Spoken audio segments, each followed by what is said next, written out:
there, and welcome to Canceling COVID. Real talk for real people looking for real solutions. I'm Tanya Rivens, and this is Canceling COVID.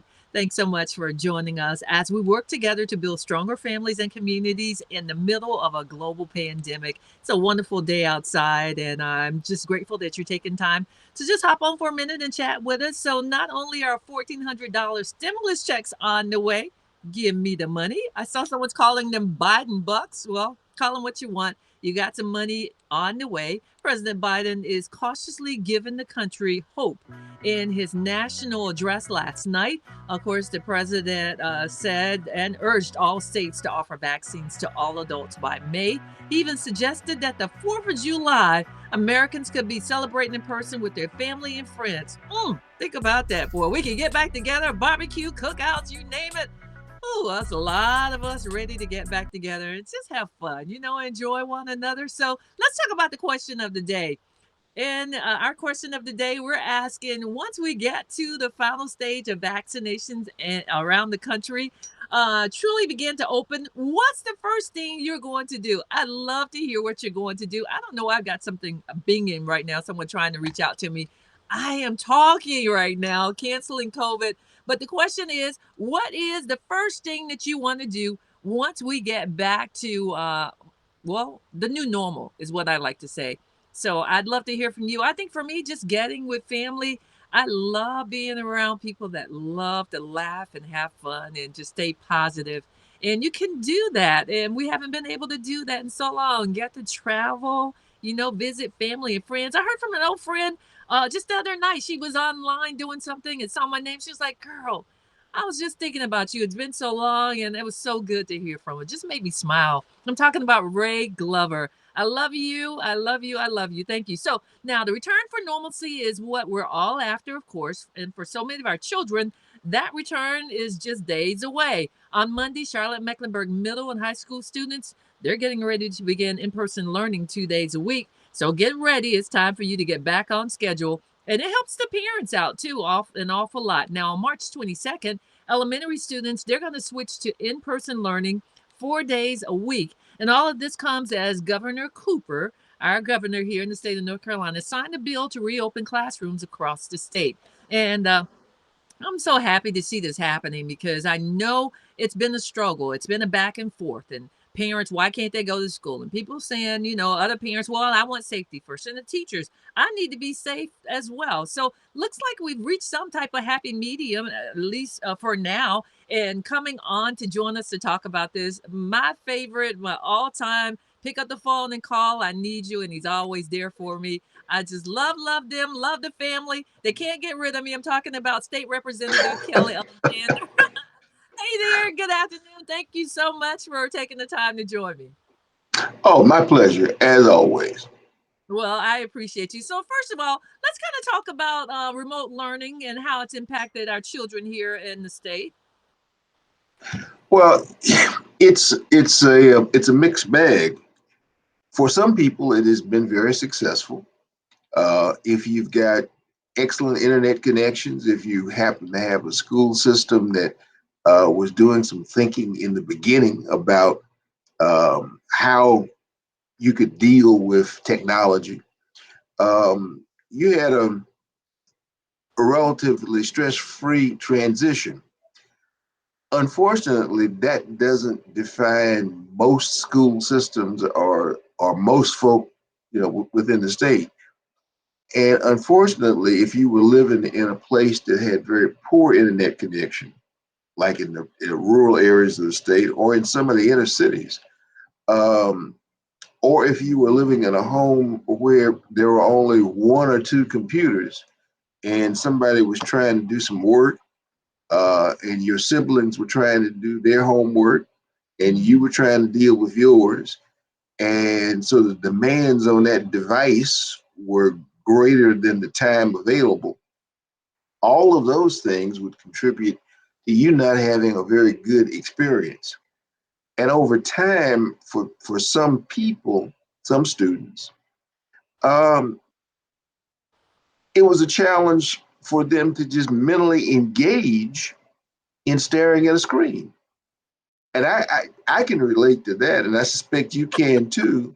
I can. And, to get even motivated to engage. So you make a good point because a lot of times we don't think about, representative, that we see what's around us, not considering the entire state. And I think that's the point that we lose focus of. So when we're talking about the road to recovery with education, what does that look like to you? Well, I think the first thing is we have to recognize that in-person learning is important uh, for young people, especially when we're talking about elementary school, middle school kids, because a component of it that you can't really successfully handle remotely is socialization. Mm, It's, I guess at my age, I'm not going to talk about yours, at my age, it's hard for me to remember a little bit I'm right there what with it was, what it was like uh, as you went into that elementary school and you started meeting people outside of your immediate family for the first time, you. and you Right. started learning how to navigate and talk to them, and just interact with them, and how as your body changed as you began to move into middle school years, all of the social dynamics that you had to learn in addition to the academics. Right. Well, that social dynamic piece has been stressed. Uh, we can sit here now and we can listen to people talk about, oh, I missed the prom. And you can Yeah. kind of say, Mr. Prom, I mean, heck, you alive. You're Yeah. not sick. Yeah. Uh, but that prom experience for that person is much more important than the position that we're at now, where we're looking backwards at it and saying, oh, that was nice, but hey, it's not the biggest thing in the world. Yeah. Well, I'm glad that you guys have, and I'm talking all of our lawmakers have united and come together. So the Reopen the Schools Act of 2021, the governor just signed it. It gives districts reopening roadmap. What are some of the key requirements? Because I've been watching and listening, trying to put this stuff together. So what are the key requirements?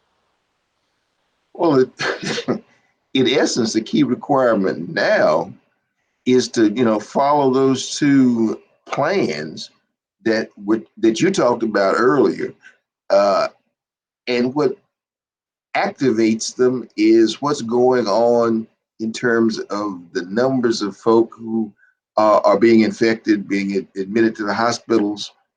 Yes. But what happened yesterday, from a federal perspective, is kind of trumping all of that. No pun intended. All right. Uh, Yes, please. it, in the president has now said with the vaccine rollouts that by the first, everybody should have, or the 31st anyway, everybody who wants a vaccine should be able to get a vaccine. Right. And therefore, by the 4th of July, we should be able to be in a position to start having at least groups of people who have been vaccinated coming together for that kind of social interaction that we've all been missing for the last 12 months. That Well, means that it's going to be easier for us to have more in-person school, to have a summer school regime that will allow a transition back into more in-person. And it's going to allow everything to be a lot safer. and that's what we're all striving for is safety. I know there's been a rush to get back to our new norm. And I just want to pause for a second. Our question of the day for people, what's the first thing you're doing when the country reopens? I'm probably going to ask you that as well, Kelly. But I want to just recognize Erica Simonton Beatty. She says she's looking forward to seeing and spending time with her family and friends. She's just as excited about places of worship being fully operational with all the necessary precautions. And that's the ideal answer right there, knowing that there's going to be a new norm, but also accepting and looking forward to, just some hope. And that's what's really important. Now, I asked you this already because I read somewhere what took you guys so long? What is it that took you guys to come together and finally pass, a bill with bipartisan effort around schools? Because you know all the back and forth. We all know that have been going back and forth about it, and it seems like voila, you guys made it happen. Well, it's all about who the powers of the governor. The the governor felt that the bill as first drafted took too much of his authority to act in emergencies away. Okay. And from a practical standpoint, the governor's position simply was, look, if there's an emergency, 120 people cannot rapidly respond. And the way the legislation was drafted, it would have required the General Assembly to make some decisions in order for the governor to implement. Okay. And in an emergency, now let's say right now, let's say cases spike in some county, Right. and people are in a much worse position than they are right now. Mm-hmm. That would require some quick action. And under that original legislative draft, the governor's hands would have been tied. Uh, So with them eventually talking and everybody getting to be a little bit more rational, it became clear that if you lay down some general guidelines and still preserve the governor's ability to do things in an emergency posture, that we would have the best of both worlds. And that's kind of where we are now with the legislation that passed. Well, it sure does feel good, and it's great, and from what I understand, like, shortly after you guys, or right before, it was real perfect timing. Either it was announced and then, we moved forward, or it was vice versa, but it was, like, really showing us that you guys can really work together as on a bipartisan level and that you can get it done, and so that's what I really like, in a pretty timely manner. Now, what are you hearing, like, are a lot of people still uncomfortable with sending their children back to the classroom? Can you kind of talk about some safety measures that will be in place? Well, well, I don't think citizens are going to be uncomfortable. I think it starts with the fact that the teachers wanted to feel that they were going to be safe. And so they wanted a couple of things. Number one, they wanted access to the vaccine, which they now have. Right. And so that's being worked through. Secondly, they wanted to apply the science, uh, wearing masks, distancing, that kind of thing within the confines of a school Hmm. may sound simple theoretically, but from a practical standpoint, the walls of that school are not going to change. Right. And if you have a classroom that pre-COVID had 20 or 30 kids in it, Hmm. within those walls, uh, from practically, you're going to have fewer young people in the class because the walls are not going to move. You're just going to spread them out. Right. Right. And so those are the kinds of things that have to be processed school district by school district, because some schools are new and are more spacious, and you can work with that a little bit better. Uh-huh. Some of them are older and it becomes more difficult. That might mean that the local education people have to change what they used to do, and cycle young people through those physical facilities in a slightly different way. And that's a challenge, obviously. And Right. even Right. though you may be saying from the standpoint of the state, um, we're going to open the schools, when you get down to that implementation level, you've still got to make adjustments so that everybody feels comfortable and that everybody is indeed safe. Well, I hope some of the schools, and I have to just mention Lake Norman Charter, and that's obviously a charter school, but they've got these cool machines that when you check in, and they're probably not the only one, but I was so impressed. I went online to see how much they cost, where you just walk up and you stand in front of it and it takes your temperature, and they're all around the school. And so, putting those type of vehicles or tools in place certainly help. But you're absolutely right about teachers and having the vaccine. That was a concern. And then there are some parents that are not sending their children back this school year. But again, we know that we didn't get here overnight and it's not going to change overnight. And I just applaud you all, our lawmakers, seeing how to work together, not doing anything drastic or not trying to play politics where, people are still divided. And that's what I appreciate. Now, in addition to education, you guys have been working to help small businesses and state workers as I shift to talk about people suffering from the effects of COVID. Tell us about House Bill 192 and the motivation behind that. Well, I have, strangely enough, all 10 or more pages of that bill right in front of me. That's Um, a lot. what it is, this think of this as the Democratic alternative to the spending of federal COVID money that actually was passed. Okay. Uh, in our overall position was that there's some certain things that were not priorities in the other bill that we thought should be priorities. Um, and some of it is just in the amount of money that is devoted to certain things. Um, Local government financial assistance, for instance, is one of the things that we're concerned about because we know as uh, over the last year, sales tax revenue, property tax revenue is taking a hit all over the state, It is. and some to some degree, in order for localities, especially smaller localities, to be able to do the things that the citizens need for them to do, their revenue needs to be augmented.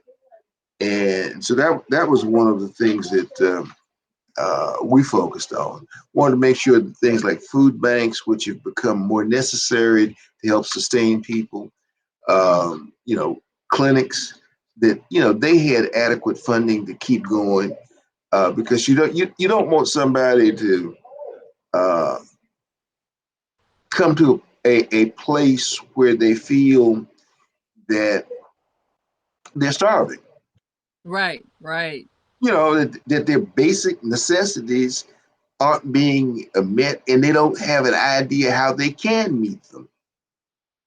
And the institutions that were driven by voluntarism and voluntary donations and whatnot, well, as the people who used to give those donations have been stressed and are stressed Yep. because of their income situations. It's important for, I believe, for government to be able to help out, and that philosophy was embodied in uh, 192.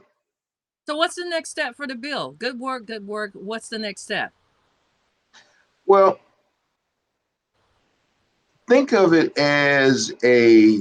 as I said, an alternative, a wish list, Okay. and it means as we go forward, uh, where we can, we will try to get pieces of this enacted into legislation. But the reality is that as long as the folk who are in charge have a slightly different viewpoint on how uh, federal support should be spent, Mm-hmm. their vision is going to be the vision that passes. Because in a representative democracy, there are Yeah. 120 of us who sit in the House, and a majority determines what legislation goes from the House over to the Senate. There are Yes. 50 folks sitting in the Senate, and again, a majority of those folk will make a decision. So it's a healthy back and forth Yeah. discussion. But at the end of the day, when the votes are counted, it's one philosophy over another that's going to win. Wow. What wipe the smile off my face real quick, right? No. It's political reality. Yeah. Well, Uh, someone just hopped on James Guy. He said you used to be his college professor at Barber Scotia. So shout out to you and shout out to James Guy. I didn't mean to cut you off. Was there something else you wanted to add to that? well, I was going to tell you, I'm introducing a piece of legislation that deals with improving the environment in schools and in other buildings, especially where you've got gatherings of people, that would Right. require uh, the use of UV filters and other technology to kill viruses, bacteria, things that are in the ambient atmosphere that we Good. know contribute to this, the pandemic spread. Well, we know COVID is airborne, and Right. so and in the future there are likely to be other airborne contaminants. Uh, and one of the ways of reducing the overall impact is to process our air to kill those things, and therefore things like mask wearing and some of the other things we've been talking about, hand Yeah. washing, Uh-huh. layered with improved uh, air quality, can help make us all safer. And so that's one of the things that I'm looking at in this measure, and I hope it'll be a bipartisan measure because it's not about politics. It's purely about health and safety. Absolutely, and it's about people, and that's why I appreciate you. You've got a love for people, and you're such a humble servant. I'm talking to State Representative Kelly Alexander, everyone. He's one of my faves. I have to say that. And of course, I can't let you go without asking you the question of the day, which is once the country returns and reopens after the last phase of vaccines, what are you planning to do? What's the first thing you're planning to do once we return? Go visit a couple of folks that I haven't seen other than by Zoom or WebEx Yeah. in the last few months. Yeah, I think everybody's just ready to get out and just love on one another. So, any final thoughts before I wrap things up with you? I do have your email address up and your phone number, and you're always so gracious with your time. I appreciate that. So, anything else that you would like to leave as we wrap things up? Just want to say, please keep up the good work. It's Uh, important that we get information out as widely as possible, as quickly as possible, yeah, because our community has been impacted in this pandemic disproportionate to our numbers within the population. And it's highlighted a number of problems that we've got to work on. Delivery of health care, uh, lack of internet access in our communities, lack of having these devices, all of this. Uh, like I tell people, the struggle continues. We've done a lot better uh, than could have been expected 100 and some odd years ago, but we right. still have a long way to go. Well, state representative, one of our lawmakers, Kelly Alexander Jr., and certainly we can all feel better knowing that you're one of our lawmakers fighting and working hard for us. So thank you again for taking the time to talk with us. I really, really appreciate you. Thank you for having me. Absolutely. So, guys, weigh in on the question of the day. We still have a few minutes, about 6 minutes to go before we check out. So, I'd love to hear your thoughts. And of course, let us know. Question of the day. James Guy, I see you hopped on. You want to shout out your professor, but let us know your thoughts on the question of the day. So, as we continue for so many the things that we have been doing, things that they'll do when you fully open the country, some people are saying they're going to travel. A Charlotte based lab is making it easier for you to safely get out of town. Global Village Health, their new at home test gives you your COVID 19 results in 24 to 36 hours. That's a record time and it's guaranteed. So you can order the test and have it shipped to your home or visit one of their testing sites. They got one in the Still Creek area, one in Harrisburg. And all you have to do is log on to globalvillagehealth.com for additional information. Globalvillagehealth.com. Now, in other headlines, North Carolina has widened its vaccine eligibility now to include some people in phase 4. We're getting there, folks, making a lot of progress. So, starting next Wednesday, anyone with chronic health conditions, as well as people who live in some group settings, they will be eligible. And the rest of the group 4, which includes the remaining essential workers, they can begin getting vaccinations on April 7th. And I also saw Ware County now, if you're homebound or have some challenges or disabled, they're bringing the vaccine to you. That's some good stuff. It's so good to be able to smile and give you good information and know that we're working through this. Now, nearly 900 Mecklenburg County residents have died from COVID-19, and more than 97,000 have tested positive since the pandemic began. But one of the things that we're going to push and continue to push is regular testing. I know that testing is down and more people are getting vaccinated, but for people that don't want the vaccine just yet, or just people that need to know, depending on what type of profession you have, to know, my goal is to make testing a part of like going to the hair salon or the barbershop, like a part of your ritual. But I did read that 1 in 5 people, they've already said 1 in 5 people, an AP poll showed lost either a close relative or a friend during this whole pandemic. And that's an astonishing number. So as we get back to trying to reopen and get back to loving on one another and visiting and sharing, and as the president said, barbecues and cookouts and whether it's a cookout or a cook-in, whatever you call it, getting people together, make sure we're still staying vigilant about monitoring all the protocols and rules that have been put into place. Now, the mask I can get, I get it. A lot of people are ready to ditch that. So I can feel you along those lines. But I believe also I read where you can start visiting nursing homes. Some people are even relaxing that rule. So that's also encouraging, because our seniors, our elders, I know this has been extremely tough on them as well. And I saw a note before I logged on, speaking of our elders, which they are such jewels in our community. The county, again, is offering, now write this down, they are offering, if you're 60 or older, this company will come out and disinfect your house. Yeah, for free. Now there are no guarantees, but I tried to get my mom signed up the last time and they were full. So I sent an email this time as soon as I got the note. So I'll let you know how that goes. But you have to be able to leave your home for like 3 hours. It's absolutely free. You have to be 60 or older. And I'm going to give you the number. It's 980-314-6800. 980-314-6800. Call that number. There's an email as well, but it was really long and I didn't get a chance to write it down. But you can schedule an appointment for BioCore to come out and disinfect a home. Take advantage of that, because even if there are no guarantees, at least it helps to know that you're taking steps to try to disinfect your home. I wish we had more people weighing in on the question of the day. James Guy, we're still waiting to hear from you and others that are hopping on. Even when we hop off, you can still share your responses to the question of the day. I want to shout out Amelia Henderson. Age communicates.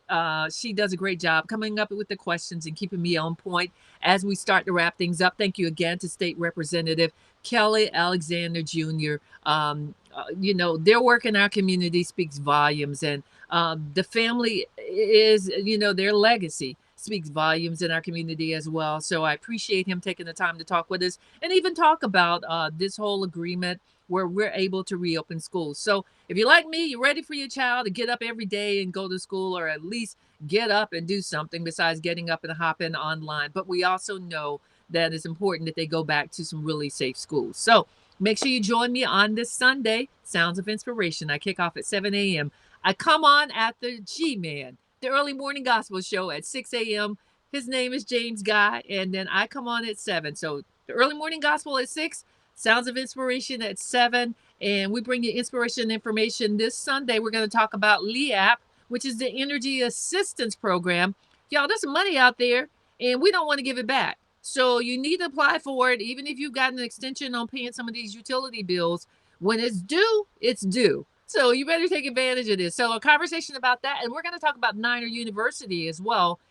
Boy, This school is provided for the community that's in need, and they've got some amazing, amazing opportunities as well as resources for students that have been traumatized, that may live in poverty. They provide breakfast and lunch and transportation. So all these things are available, and we're going to talk about that. And of course, I'll bring you the very best in gospel music. All right, time for me to wrap things up and get out of your way. Enjoy this wonderful Friday. Great weather outside. As always, life's challenges make you better, not bitter. I'm Tanya Rivens. Thanks for tuning in, and together we will cancel COVID.